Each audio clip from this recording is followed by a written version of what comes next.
அனைவருக்கும் வணக்கம். நான் பிரபாகரன், ஜோதிடர். இப்போ திருமணமாகி அது ஆணாக இருந்தாலும் பெண்ணாக இருந்தாலும் யாராக இருந்தாலும் அதான் அவங்க இருவரில் எப்போதும் கஷ்டத்திலே இருப்பாங்க, இல்லை சண்டை சச்சரவில் மாட்டியிருப்பாங்க. கணவன் மனைவிடையே ஒற்றுமை இருக்காது. கணவன் ஒற்றுமையாக இருந்தால் மனைவி ஒற்றுமையாக இருக்க மாட்டாங்க, மனைவி ஒற்றுமையாக இருந்தால் கணவன் ஒற்றுமையாக இருக்க மாட்டார். இல்லை இருவருமே ஒற்றுமை இல்லாமல் பிரிவினையிலே இருப்பாங்க. அதோடைய விஜயம் சொல்கிறேன், கருத்தில் கொள்ளுங்கள். சனி அது ஆணாக இருந்தாலும் பெண்ணாக இருந்தாலும் கருத்தில் கொள்ளுங்க. சனியும் செவ்வாயும் 12 கட்டத்தில் எங்கு கூடியிருந்தாலும் இந்த பிரச்சனை இருந்து கொண்டே இருக்கும். கருத்தில் கொள்ளுங்க.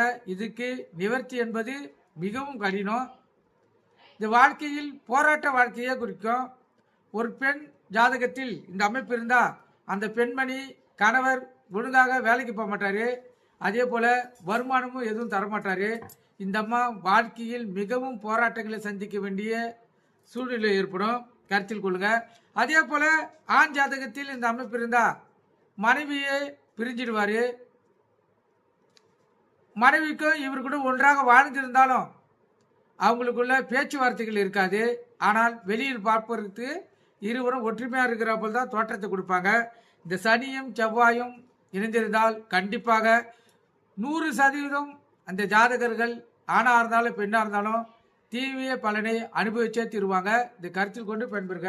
நன்றி, வணக்கம்.